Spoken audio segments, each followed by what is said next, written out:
The storm raged above Derek wildly, lightning continuously spilling in the sky, while rain continued to lash down upon him in sheets.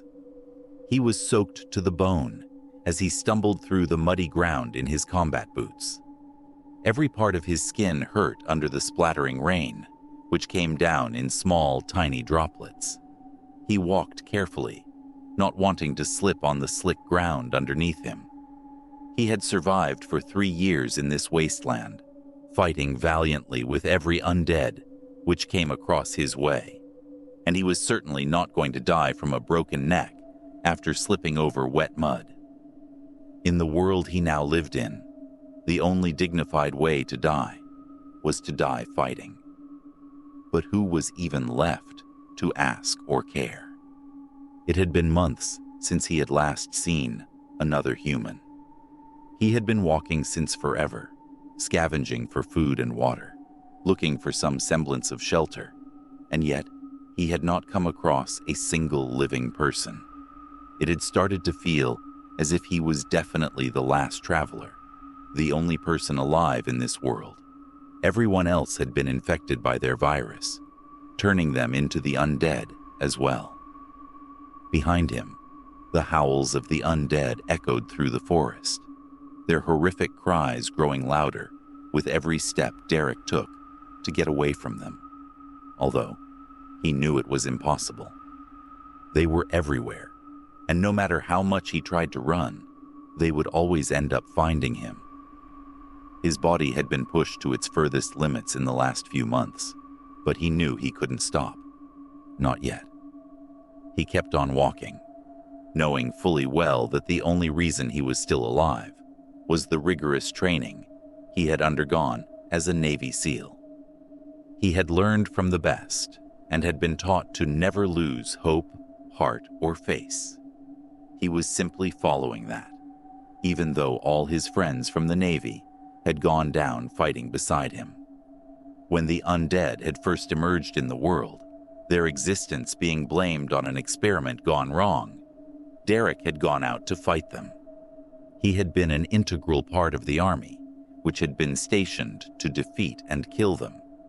But it was only a matter of time before everyone had found out they were impossible to defeat. That was why they were called the undead. Derek had managed to kill as many as he could, but they only kept multiplying, infecting human after human. Soon enough, their army had grown bigger than the human army, and the world had broken into an uncontrollable chaos. Derek had known that was the time to run, thanking God that he was not responsible for the life of anyone else, except for himself. That was the only time being an orphan had felt like a blessing. He wrapped his jacket tightly around him, walking ahead into the darkness. Unable to take another step due to sheer exhaustion, he stopped to breathe for a while and looked up when he first saw it. Through the wildly driving rain, his gaze landed on the silhouette of a distant castle, its jagged towers emerging into the night sky as they pierced through the rain. Derek stood there staring at it in wonder and disbelief when a particularly bright ray of lightning shone over the towers, beckoning Derek forward. It almost seemed as if he had found the answer to all of his problems. He needed to get to the castle. The structure appeared ancient from the distance, and as Derek walked closer, he noticed how the stone walls were crumbling and overgrown with ivy. It was not difficult to guess that the castle had been abandoned quite some time ago, perhaps right when the undead had first appeared. Despite its deteriorating structure, it stood defiantly against all elements of nature, making Derek's heart leap with joy. The castle meant shelter, safety, and hope, and all he was looking for was just that, a glimmer of hope in the isolation and darkness which had gripped the world he was now a part of. He sprinted wildly towards the castle, his steps assured, even when his legs were burning with the effort of taking such big strides. But he needed to do it. He needed to find something for himself. He finally reached the front, noticing how the massive wooden gates were cracked and splintered, but still held on. Before entering inside, Derek turned around to check if he was being followed when his perceptive brown eyes landed on a red glow in the darkness. He immediately knew it was the eyes of the undead, and quite a few of them were just a few meters away. Derek stopped breathing, knowing fully well that if he entered the wooden gates in front of them, they would try to tear it apart to follow him, taking away his only chance at safety. He needed to defeat them first. The rain kept falling, but Derek no longer cared. For the first time in weeks, he felt as if he had a reason to live. The immense need to find safety and shelter inside this castle made him desperate, but brought him the hope for a future for himself. He walked away from the wooden doors, pulling out his 2 trusted daggers, one in each hand. He had a gun as well, which would be easier and quicker to use, but the lack of ammunition forced him to save it only for high-risk situations. Right now, he was confident about taking the 5 undead before him, just by his daggers. Being trained in combat often felt like a gift, especially when you were forced to survive an apocalypse.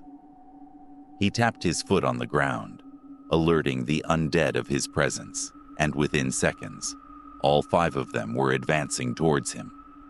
At first, only their eyes were visible, but as they drew closer, Derek could see their inhuman bodies in pale gray.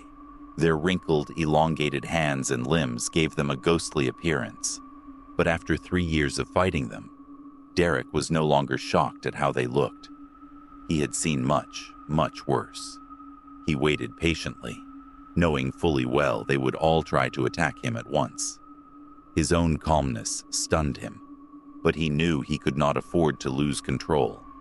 The only way to defeat the undead was to make sure they could not smell fear on you, because it only made them stronger. Once all 5 of them were close enough, their arms extended to grab onto Derek. He ducked quickly, moving both daggers from left to right, injuring all 5 of them right in their lower abdomen. They began to howl in pain, but did not stop, and Derek plunged his daggers into the eyes of one of them, while the other 4 grabbed him from behind. Without missing a beat, Derek pulled out the daggers from his eyes and pushed him to the ground, knowing the creature was dead already. He knew the eyes directly plunged a hole in their brain, which resulted in immediate death. Derek turned around, using every ounce of strength in his body to pull away from them, and pierced another one's skull. He lunged, quickly administering a similar fate upon all of them. If 3 years ago, someone had told him that 3 years later he would calmly be fighting with unhuman creatures, he would have laughed in their face. But here he was now. He quickly scoured the scene, sighing in relief once he was sure that no other undead had followed him, and he was finally safe to enter the castle. He pulled open the double doors, carefully slipping through the small gap, while his breath came in ragged gasps. As soon as he was inside, he listened carefully for any of those familiar guttural groans, but heard nothing. A large wooden beam was placed just beside the door, and Derek quickly barricaded the door with it, after latching in all of the old-fashioned locks. In times such as these, no amount of security was ever enough. For the first time in days, he finally allowed himself to breathe. He quickly searched for his flashlight, using the trusted thing to shine along the forgotten castle, which looked straight out of some medieval novel. He entered into the massive courtyard through the foyer, the place appearing like the graveyard of forgotten grandeur. Statues of knights and kings lay toppled and broken all over the place, their faces worn smooth with time. It seemed as if hell had broken loose in the place before everyone had to run for their lives. The castle loomed before him, its windows dark and lifeless, while the doors hung crookedly on rusted hinges. Despite the lifelessness of the place, Derek was simply happy about finding it, no longer suffering the onslaught of the falling rain. A tall statue of a knight stood at one end, still appearing grand and unbroken. Derek walked closer, his gaze immediately falling on the pristine sword, which hung by the belt of the statue. He quickly took the sword out, realizing how it would make an amazing weapon against the undead. He was going to keep it with him. The air of the abandoned castle was thick with the damp scent of stone.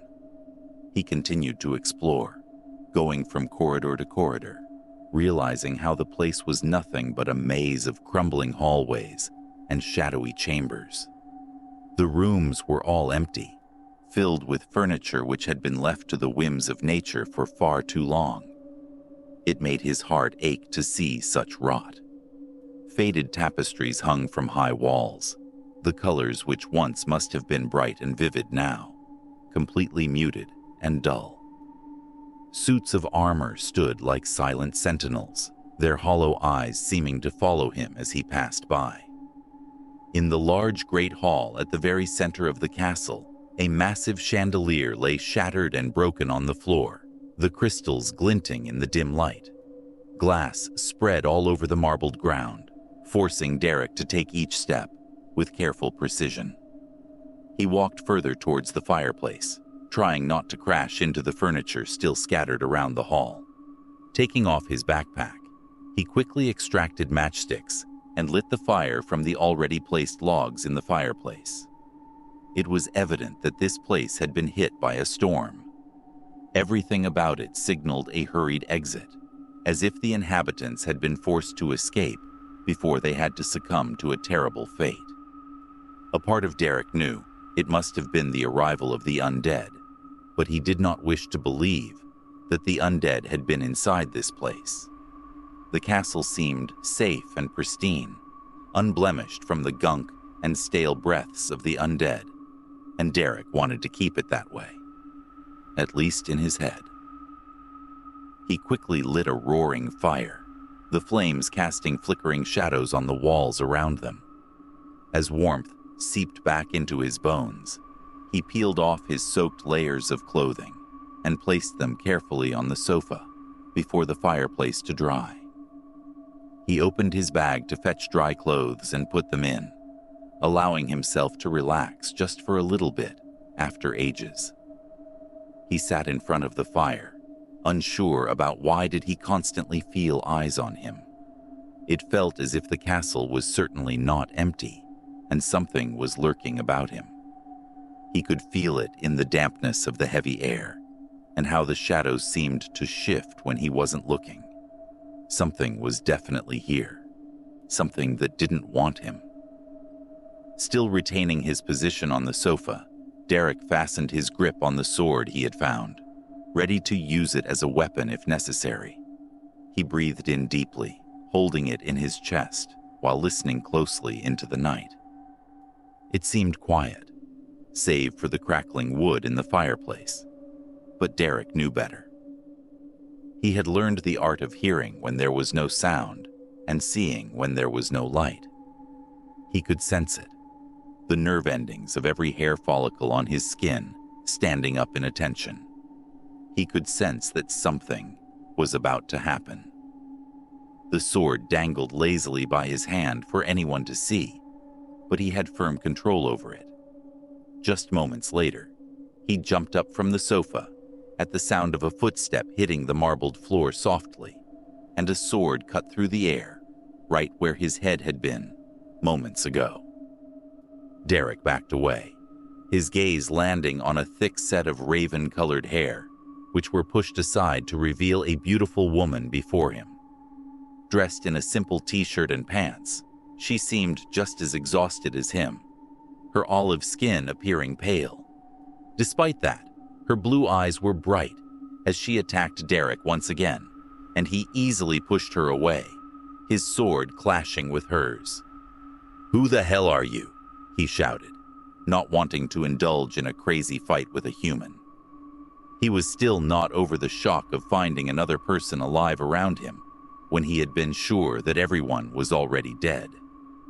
The woman did not reply, but attacked him once again, with renewed strength, her movements deliberate and powerful. Derek could sense that whoever she was clearly trained to fight. This was not the work of an ordinary girl with no swordship skills. "You need to get out of my castle," she shouted back, her breath catching in her throat as she kept trying to attack him, but Derek easily blocked all of her attacks with his shield. "Your castle?" he asked, chuckling at her ownership of an abandoned place.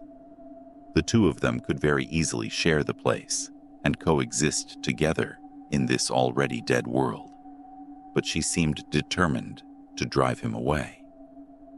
Although she did not know that Derek was not someone to leave things over mere warnings. He had fought 5 undead to find safety inside this castle, and he was not going to let it go.